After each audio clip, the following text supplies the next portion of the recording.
Welcome to JH. In this tutorial, I will demonstrate the simple method for scanning a QR code within Yahoo Mail. We will cover every step of the procedure, which should take roughly 5 minutes to complete. To begin, visit yahoo.com and select the Sign In button located in the upper right corner. Input your Yahoo username when the prompt appears. It is vital to verify your spelling here to prevent login errors. Once confirmed, press the Next button to proceed. Now, provide your secure password. Using a mix of characters and numbers is recommended for safety. After typing it in, click Next again to reach your main dashboard. After logging in, you need to adjust your account preferences. Locate the Manage Your Account link to view your profile settings. From there, head over to the Account Security tab. Keeping this area updated is crucial for safeguarding your private information.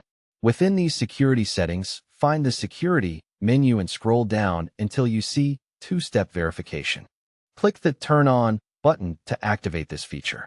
This adds a significant layer of protection, making it much harder for others to access your data without permission. Once two-step verification is enabled, pick the Authenticator app option from the provided list. This allows you to link a mobile security app directly to your Yahoo profile. Now, launch your chosen Authenticator app on your phone. Popular choices like Google or Microsoft Authenticator work perfectly. Inside the app, look for the plus icon or the option to add a new account. Choose Scan QR Code and aim your phone's camera at the code displayed on your computer screen.